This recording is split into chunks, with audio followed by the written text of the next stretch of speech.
Buenos días, tomen asiento por favor. Busque en su Biblia por favor Génesis capítulo 49, empezando en el versículo 28 por favor.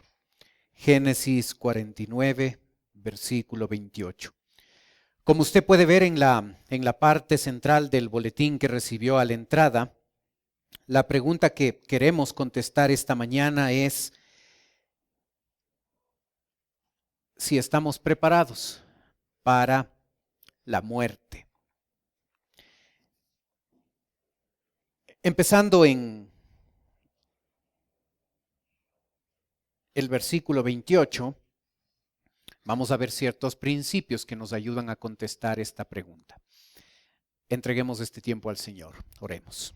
Padre Celestial, queremos, Señor, pedir tu ayuda y tu guía para poder entender tu palabra. Ayúdanos no solo a comprenderla, ayúdanos a vivir de acuerdo a los principios que tú nos vas a mostrar.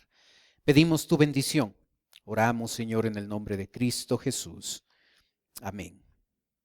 En este pasaje de Génesis 49, nosotros tenemos la historia de la muerte de Jacob, el papá.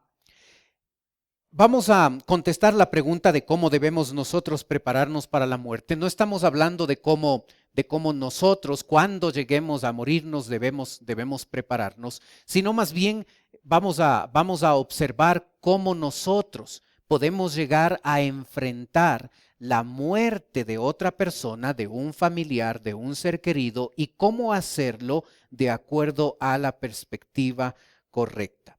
Observe que el versículo 28 nos habla de la muerte de Jacob. El texto dice: todos estos fueron las 12 tribus de Israel, y esto fue lo que su padre les dijo al bendecirlos. A cada uno por su bendición los bendijo, les mandó luego y les dijo: yo voy a ser reunido con mi pueblo, sepultadme con mis padres en la cueva que está en el campo de Efrón, el Eteo, en la cueva que está en el campo de Macpela, al oriente de Manre, en la tierra de Canaán, la cual compró Abraham con el mismo campo de Efrón, el Eteo, para heredad de sepultura.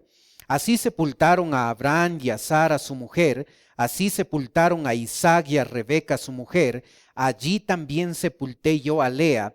La compra del campo y de la cueva que está en él fue de los hijos de Ed.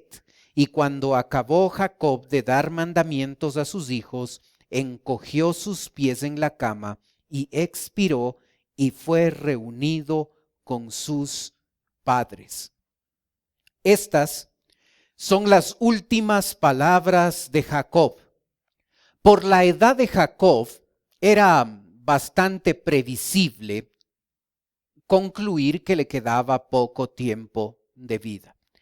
La muerte de un ser querido, usualmente, si no siempre, usualmente será un tiempo doloroso y las circunstancias van a ser difíciles para aquellos que tengan que enfrentar la separación de un ser querido.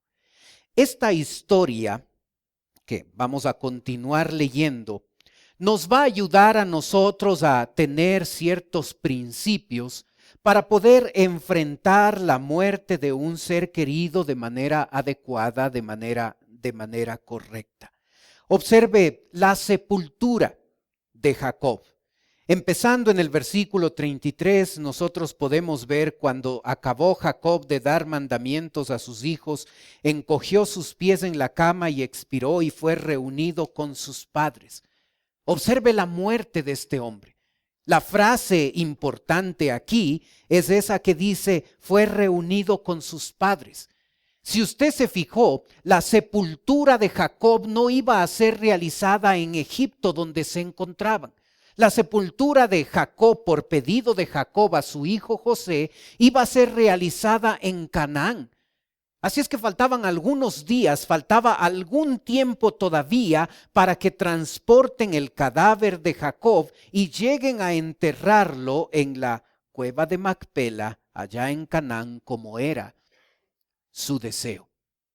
Entonces, Jacob Al decir fue reunido con sus padres, no está hablando de su cuerpo.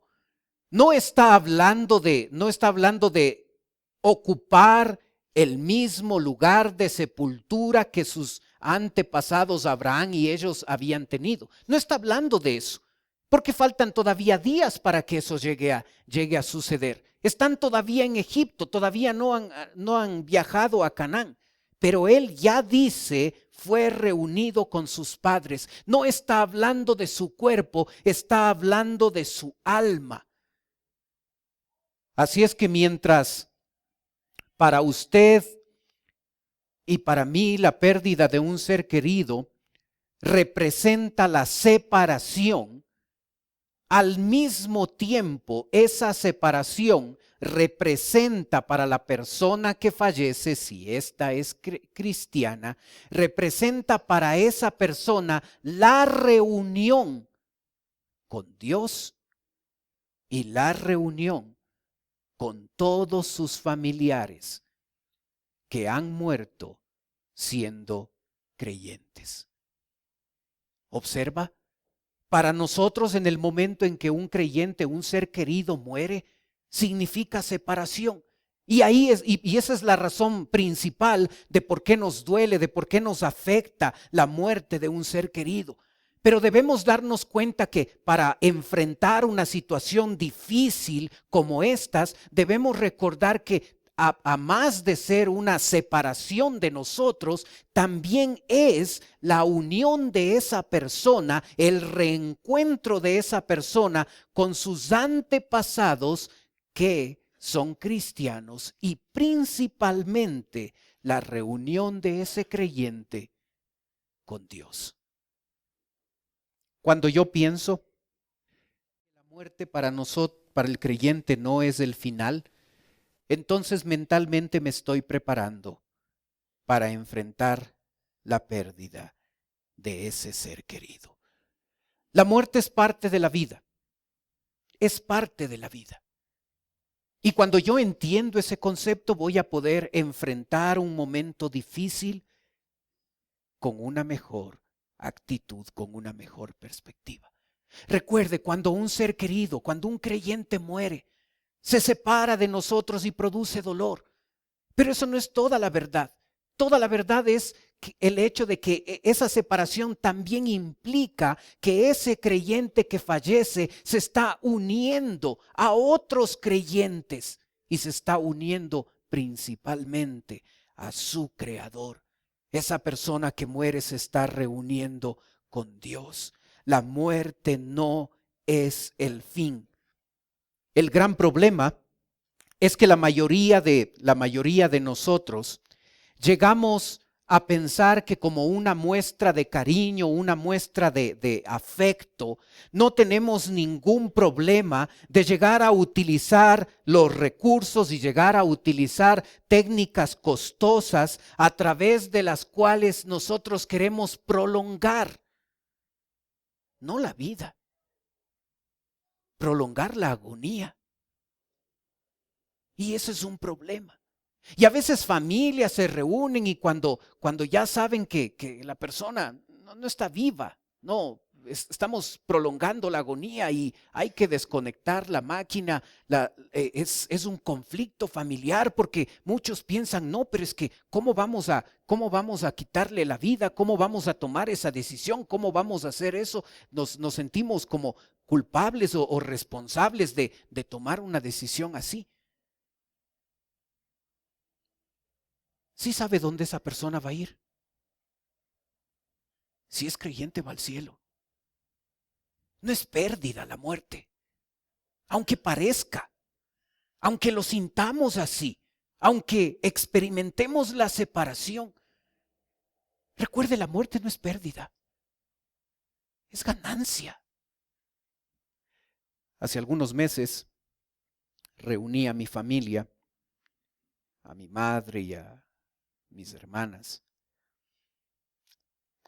Y antes de esa reunión nosotros habíamos pasado buen tiempo hablando con mi esposa acerca de esto. Somos jóvenes todavía, pero la edad no asegura que uno va a vivir un día más. Así es que siendo jóvenes y bellos, yo me reuní con mi esposa y hablamos de este tema. Y yo quería saber qué piensa ella y qué pienso yo y qué va a pasar cuando nos toque enfrentar o juntos o separados un momento difícil como esto. Después de hablar nos dimos cuenta que la verdad es que pensábamos muy similar. ah, y, y yo le dije, cuando llegue el momento, eh, no tengas problema de desconectar el aparato. No te sientas culpable, no te sientas como que es una expresión no de amor. Si hay que desconectar la máquina, yo sé a dónde voy. Así es que no necesito prolongar la agonía. Y les reuní a mi mamá, a mis hermanas, todo eso, y les dije, mamá, esta es mi voluntad. Así es que si yo parto primero de acá, no presionen a mi esposa, no presionen a Vero porque deje desconectado a una máquina. No traten de vender un carro viejo, de vender una casa por tratar de prolongar la agonía. Desconecten nomás la máquina. Yo sé a dónde voy. Me manda más rápido al lugar donde yo quiero estar. Así es que no hay problema. Pero a veces ese concepto debe ser parte de nuestra vida. No prolonguemos la agonía. No prolonguemos como muestra de amor, como una decisión para no sentirnos culpables. Desconecte o no desconecte la máquina. Si Dios ha decidido que esa persona de ese día no pasa, de ese día no pasa. Dios es el que decide hasta cuándo llega nuestro tiempo. Así es que conectado o no conectado a una máquina, Dios decide cuándo partimos de este mundo. Así es que no tratemos como muestra de nuestro afecto, muestra de nuestro amor, tratar de prolongar, como dije, no la vida, la agonía de una persona que ya, si se levanta de ahí, nunca va a tener una calidad de vida adecuada con la que podamos compartir. Debemos prepararnos para la partida de nuestros seres queridos, sabiendo que la muerte para un creyente no es el final. La muerte para un creyente no es pérdida, es ganancia.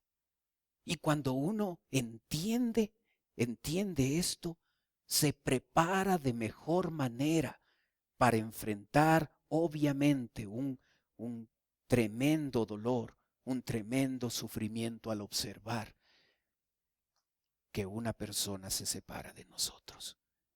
El capítulo 50 de Génesis, del versículo 1, nos muestra el dolor. El texto dice: entonces se echó José sobre el rostro de su padre y lloró sobre él y lo besó. Interesante todos los momentos en que llegó a llorar José. Génesis 42, Génesis 43, Génesis 45, Génesis 51, Génesis 50, 17, varios momentos en la vida de José donde este hombre tuvo que enfrentar el dolor, tuvo que llorar porque alguna circunstancia, porque algún problema, alguna dificultad le causaba dolor. En este caso, la muerte de su padre. Así es que usted y yo sí debemos tomarnos el tiempo necesario y el tiempo suficiente para afligirnos, para llorar por la pérdida de ese ser querido. No tenemos que tratar de espiritualizar la cosa y pensar que tomamos una posición mucho más espiritual, llegando al punto de decir, sí, no me duele, cuando el corazón está destrozado. Aún Jesús, cuando murió su amigo Lázaro, él enfrentó ese dolor llorando. No tiene nada de malo. Tomémonos el tiempo necesario, el tiempo suficiente que nosotros necesitamos para hacer luto por los seres que han partido, llorar, afligirnos por lo que llega a suceder. No tiene nada de malo. Otro punto importante en esa preparación es la sepultura. Cuando hablamos de Egipto, el embalsamamiento era el método que se utilizaba para sepultar a la gente. El versículo 2 dice: y mandó José a sus siervos los médicos que embalsamasen a su padre, y los médicos embalsamaron a Israel, y le cumplieron 40 días, porque así cumplían los días de los embalsamados, y lo lloraron los egipcios 70 días. Era todo un proceso. La técnica para embalsamar era un proceso que los egipcios habían desarrollado. Los judíos no tenían esa costumbre. Los judíos tenían la costumbre de lavar el cuerpo y luego poner ciertas especias en el cuerpo y luego cubrir el cuerpo con tiras de tela. Pero los egipcios seguían un proceso diferente. El embalsamamiento era el proceso. Llegaba a tomar 40 días, era todo un proceso. Se llama embalsamamiento porque usa bálsamos, usa sustancias químicas para poner en el cuerpo y hacer que el cuerpo así no se deteriore. El proceso completo incluye la apertura del cuerpo y sacar los órganos y ponerlos aparte para poder embalsamar a ese cuerpo y que pueda durar mucho tiempo. Este proceso es tan importante en la cultura egipcia porque ellos ligaban a este proceso de sepultura un tema religioso. Ellos sabían, diferente a nosotros, pero ellos sabían que hay una vida futura. Ellos creían en la inmortalidad del espíritu. Ellos creían que debían preparar el cuerpo de la mejor manera posible para la vida después de la muerte. Así es que toda esa energía y todo ese costo es un sistema muy costoso. Todo ese costo que ellos invertían tenía el objetivo de cuidar a ese cuerpo para esa futura unión con ese espíritu que había partido en el momento de la muerte. ¿Cuál es la técnica que usamos aquí? Embalsamamiento es muy raro acá. Las técnicas que usamos más bien es poner a esa persona que ha fallecido en un féretro y ponerlo en la tierra. Otros optan por la cremación. Y usted debe saber que la Biblia no condena tal práctica, así es que si usted piensa en la cremación, no hay ningún problema. La Biblia no llega a condenar ese proceso tampoco. Así es que el método, la manera de sepultura que usted escoja usualmente tiene que ver más con la tradición, con la cultura, y nosotros debemos darnos cuenta de que no tiene nada de malo, no es contrario a la palabra de Dios. Y ellos optaron por el embalsamamiento porque era parte de la cultura en ese momento. Se debe pensar en esto. Usted debe decidir ahora qué es lo que quiere hacer con su papá viejito, con su mamá viejita, con usted. Vero y yo hemos escogido la cremación. Ese es nuestro deseo.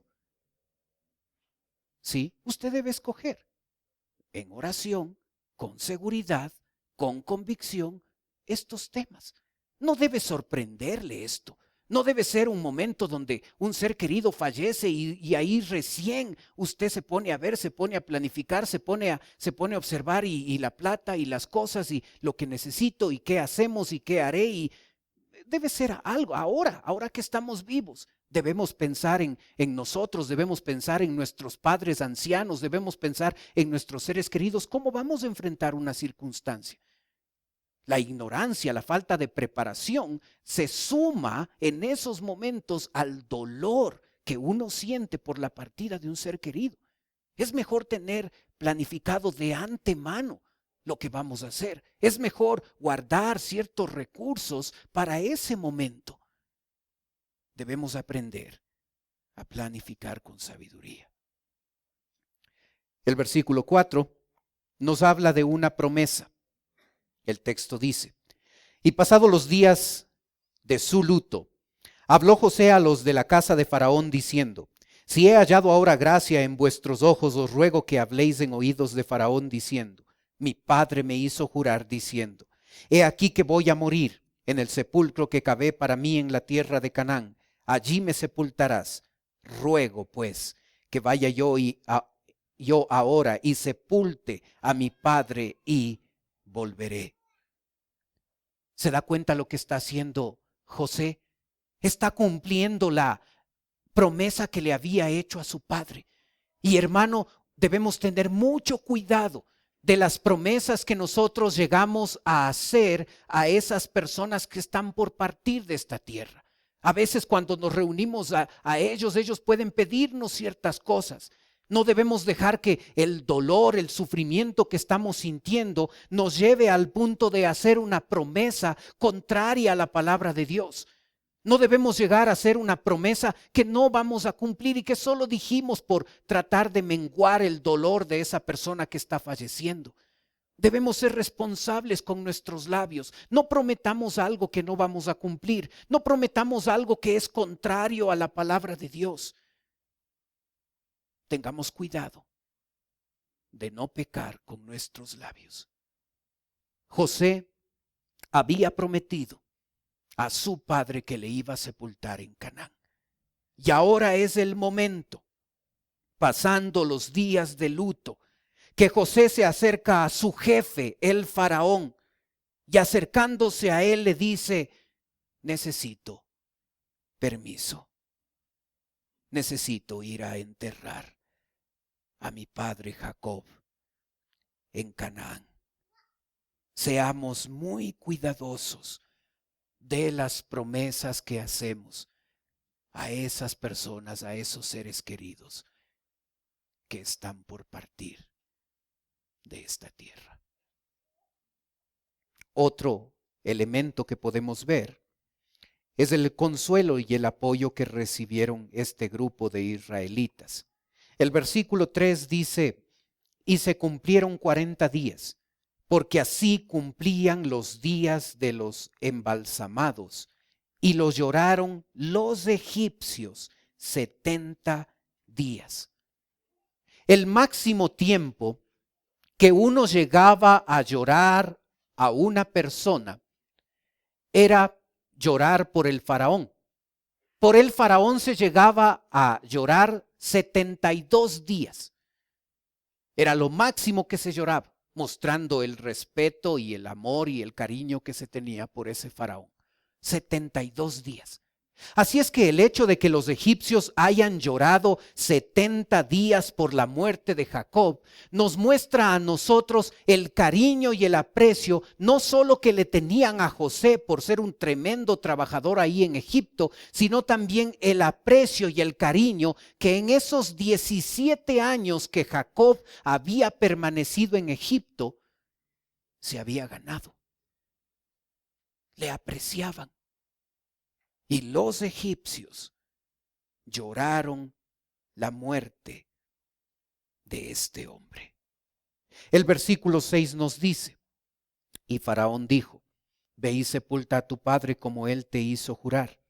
Entonces José subió para sepultar a su padre, y subieron con él todos los siervos de Faraón, los ancianos de su casa, y todos los ancianos de la tierra de Egipto, y toda la casa de José, y sus hermanos, y la casa de su padre. Solamente dejaron en la tierra de Gosén sus niños y sus ovejas y sus vacas. Subieron también con él carros y gente de a caballo, y se hizo un escuadrón muy grande, y llegaron hasta la era de Atad, que está al otro lado del Jordán, y endecharon allí con grande y muy triste lamentación. Y José hizo a su padre duelo por 7 días, y viendo los moradores de la tierra, los cananeos, el llanto en la era de Atad, dijeron: llanto grande es este de los egipcios. Por eso fue llamado su nombre Abel Mizraim, que está al otro lado del Jordán. Hicieron pues sus hijos con él según les había mandado, pues los llevaron sus hijos a la tierra de Canaán y los sepultaron en la cueva del campo de Macpela, la que había comprado Abraham con el mismo campo para heredad de sepultura de Efrón, el heteo, al oriente de Manré. Un momento familiar, un dolor familiar se convirtió en un dolor de estado. Un funeral familiar se convirtió en un funeral de estado. No solo la familia de José acompañó al funeral, como era de esperarse, sino los ancianos, y no está hablando de gente adulta, de gente con muchos años, está hablando de jefes de estado. Los ancianos de Israel y los ancianos de Egipto, junto con sus siervos y junto con la pequeña población de israelitas, hicieron un tremendo viaje yendo desde Egipto hasta la tierra de Canaán para llegar a sepultar a Jacob. Cuán importante llega a ser el apoyo de otros en ese momento de dolor. Nosotros debemos verlo como una oportunidad que tenemos para apoyar a aquellos que están experimentando el dolor de un ser querido, ir y apoyarles con nuestra presencia, con nuestras oraciones, para llegar a ayudar a aquellos que están experimentando la pérdida de un ser querido. El faraón no solo le dio permiso a José, mandó a una gran comitiva, mandó a los jefes de estado, a los ancianos, a los funcionarios importantes para que acompañaran a toda la familia de José y les ayudaran en todo ese proceso difícil y doloroso. Es interesante que si usted ve en la pantalla, esto es Egipto. Para llegar a Egipto, hasta Canaán, hasta Macpela, donde debían ir, hay dos rutas. La ruta más fácil es esta ruta. Hay otra ruta que va de Egipto y va por aquí, ¿sí? Y llega por acá. Esta es la ruta. Es más larga, es más difícil, es más costosa, es más complicada. ¿Se fijó en los detalles de por dónde fueron cuando leímos el texto? ¿Se fijó qué ruta escogieron? Escogieron esta ruta. ¿Por qué? Están transportando un féretro. Están transportando un montón de gente. Lo obvio, lo lógico, lo barato era ir por la ruta tradicional. Escogieron otra ruta. Coincidentalmente, no creo en las coincidencias, coincidentalmente, esta ruta es la ruta que años después la nación de Israel va a llegar a tomar para salir de Egipto, Dios sacando a la nación de Israel con mano poderosa a través de las plagas, va a tomar esa ruta. No es coincidencia. La otra era más rápida, menos costosa. Escogieron esa ruta. No sabemos por qué. La Biblia no lo dice. Sabemos que la comprensión de esta gente era mejor que la nuestra. Tenían alguna idea más clara de por qué debían ir por ese lugar. Tal vez era para recordarles que años después la nación de Israel iba a salir con el poder de Dios por esa ruta, no por el camino más fácil, sino por el camino más difícil. Escogieron esa ruta. Lo importante es el hecho de que todo ese esfuerzo fue realizado porque un hombre, Jacob, le pidió a sus hijos, especialmente a José, diciéndole que él no quería ser sepultado en Egipto.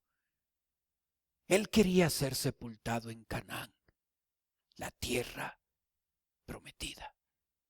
Este hombre muestra con esta acción su compromiso en torno a lo espiritual. ¿Qué importa si finalmente el cuerpo está en este hueco o en este otro hueco? Finalmente, ¿qué importa? Pero este hombre sabía que un día Dios iba a resucitar a todos aquellos que murieron, todos los creyentes del Antiguo Testamento. Y Jacob quería ser resucitado desde la tierra prometida. Eso nos muestra un compromiso espiritual.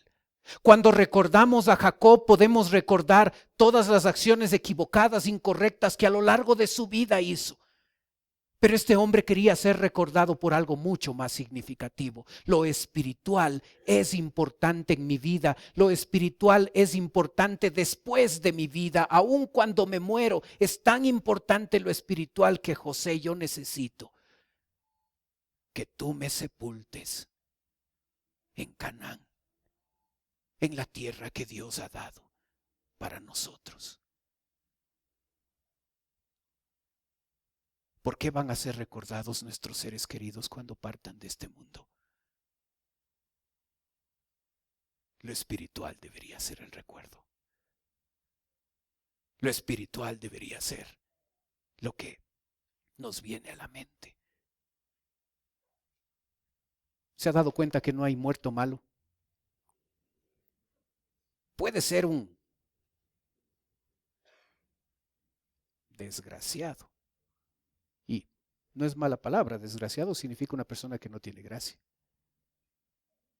No tiene la gracia de Dios. Puede ser un tremendo. Pero cuando nos reunimos a enterrarle, wow, ¿y esto qué dicen de él? Ah, sí, pero ¿sabe por qué debemos ser recordados? Porque la parte espiritual fue importante. No recordados porque me dejó una casa, me dejó un carro, me dejó esto, me dejó una buena educación, me dejó lo otro. Eso ayuda y eso vale. Jacob quería ser recordado porque aún en su sepultura, aún en su muerte, lo espiritual era importante.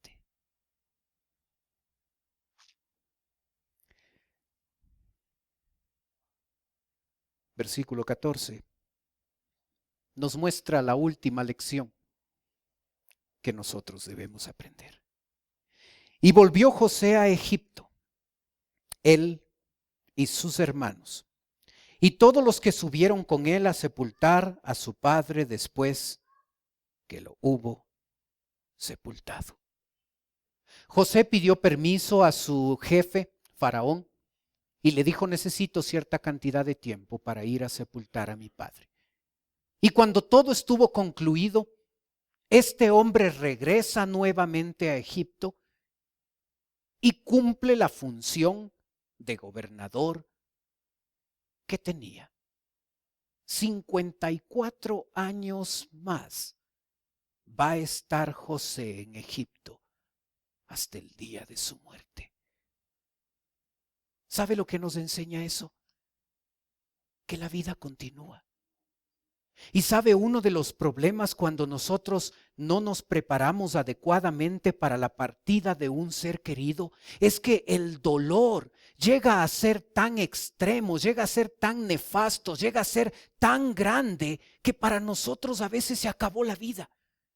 A veces en la muerte de esa persona de ese cónyuge, de ese padre, de ese hijo. Ahí terminó la vida. Y aunque está muy bien sufrir, llorar, afligirnos por la separación de un ser querido, no está nada bien que la muerte de un ser querido llegue al punto en nuestra vida de llevarnos a que los años que nos quedan todavía por vivir lleguen a ser un desastre, porque llegamos a tener una depresión tal, a veces algunas personas aún considerando la posibilidad de atentar contra su propia vida por la muerte de un ser querido. Y hermano, si usted está experimentando algo extremo, si usted está experimentando algo complicado, algo difícil, algo que no es normal, pida ayuda. Porque es normal sufrir, es normal afligirse, es normal enfrentar todo eso, por supuesto. Pero cuando la cosa va al extremo y cuando llegamos al punto de tener tal depresión, para nosotros la vida no continúa. Y es un problema. Es un problema de entendimiento, sobre todo si ese ser querido ha sido creyente. No estamos entendiendo a dónde va él. No entendemos el hecho de que para esa persona lo mejor es estar ahora en la presencia del Señor. No entendemos que la muerte es parte de la vida. No llegamos a entender que la muerte no es el final. Bebé 4. No es el final. Y ahora, antes de que pase, antes de que debamos enfrentar esa tormenta, al ver que un ser querido parte, debemos aprender a pensar correctamente. Debemos a pensar, a prepararnos correctamente.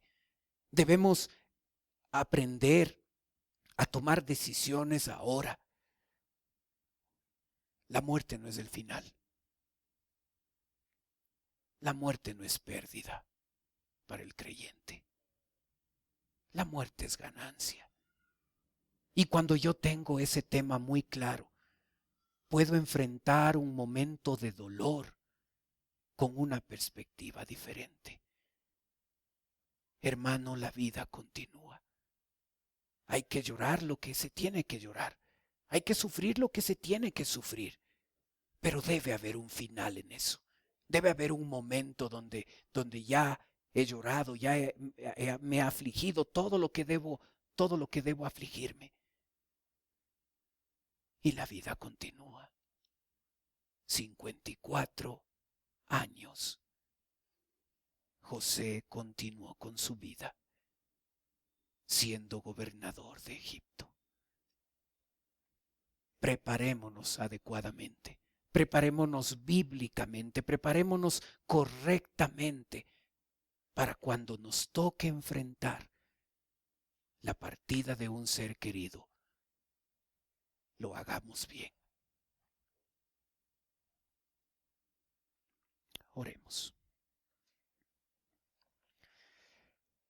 Padre Celestial, te damos gracias por tu palabra. Gracias porque podemos encontrar de todo, de lo que necesitamos en nuestra vida. Gracias por el ejemplo de José, actuando de manera ejemplar para nosotros, aún en un momento tan difícil, cuando su papá se murió. Ayúdanos a actuar diferente, aún en los momentos difíciles, aún cuando las tormentas son tremendas. Que se note que somos hijos tuyos, que nos diferenciemos aún en esos momentos tremendos de dolor. Yo pido tu ayuda, Señor. Te ruego por aquellos que por no tener la perspectiva correcta han llegado a tener un dolor extremo, inapropiado, deprimente. Yo te ruego, Padre, que les ayudes y que lleguen a darse cuenta que la muerte no es el final. La muerte no es pérdida, sino ganancia. Pedimos tu bendición en la aplicación de tu palabra.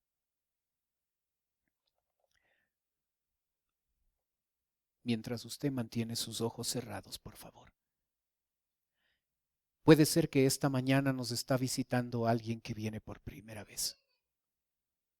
Y si ese es su caso, si usted viene por primera vez a nuestra iglesia y dice, pastor, yo vengo por primera vez, yo quisiera que usted ore por mí.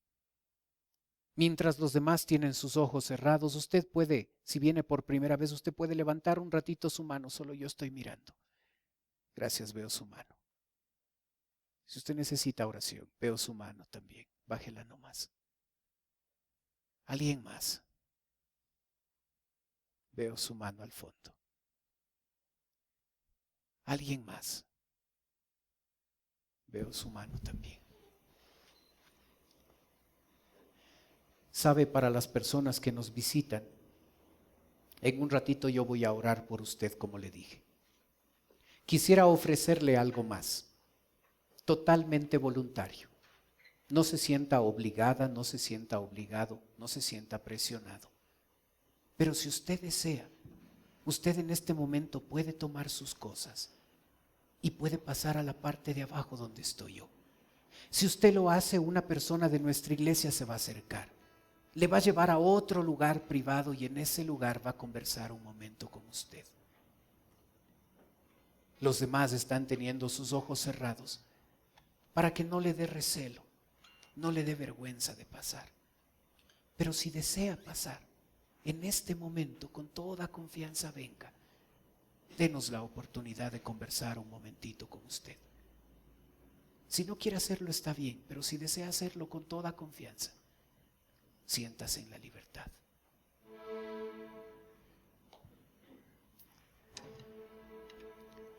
Padre Celestial, te ruego por las personas que nos visitan. Tú que conoces mejor su vida y sus necesidades, conforme a tu voluntad, yo te ruego que puedas suplirlas.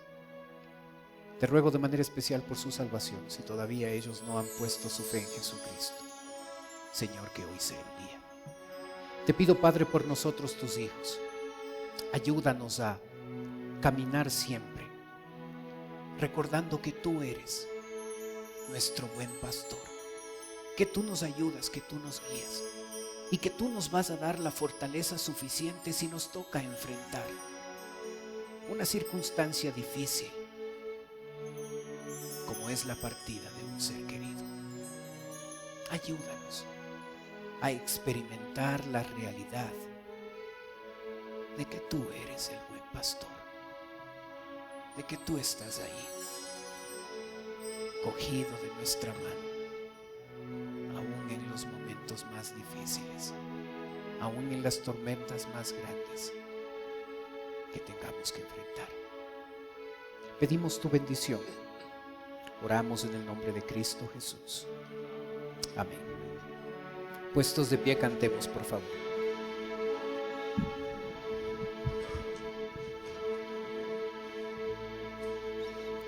Cerca de ti yo quiero estar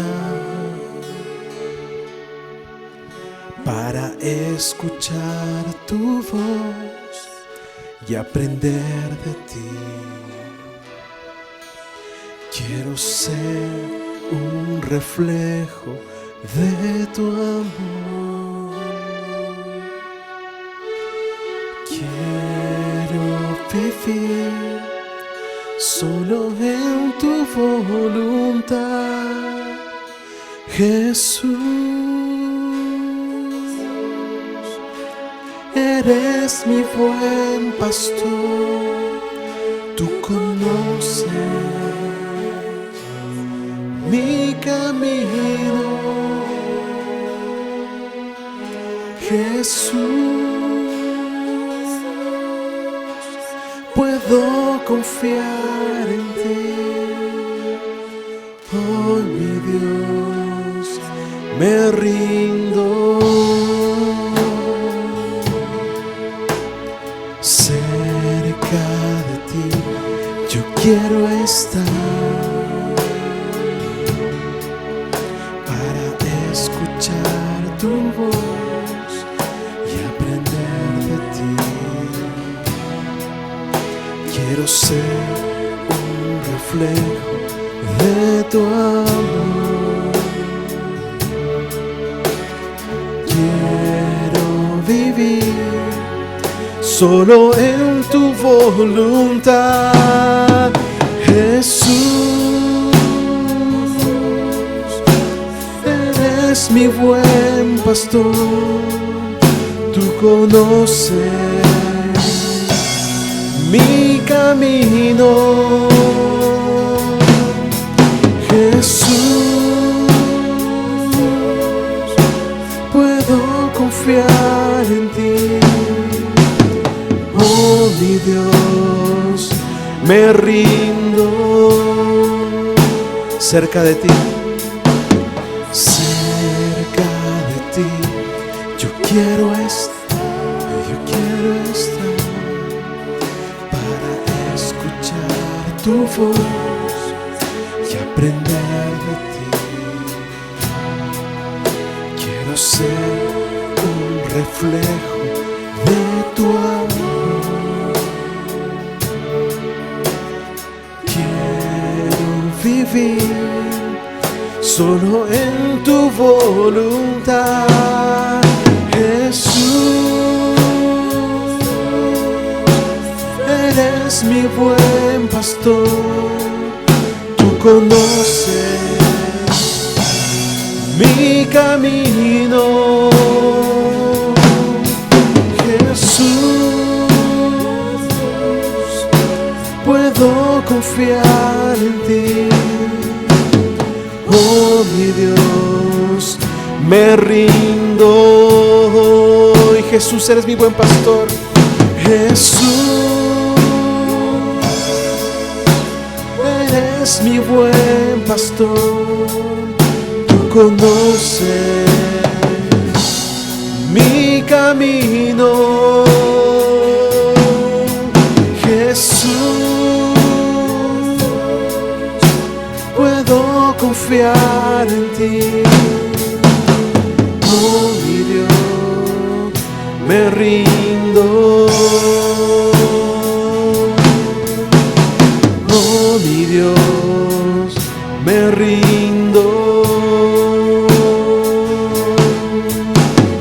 Oh, mi Dios, me rindo.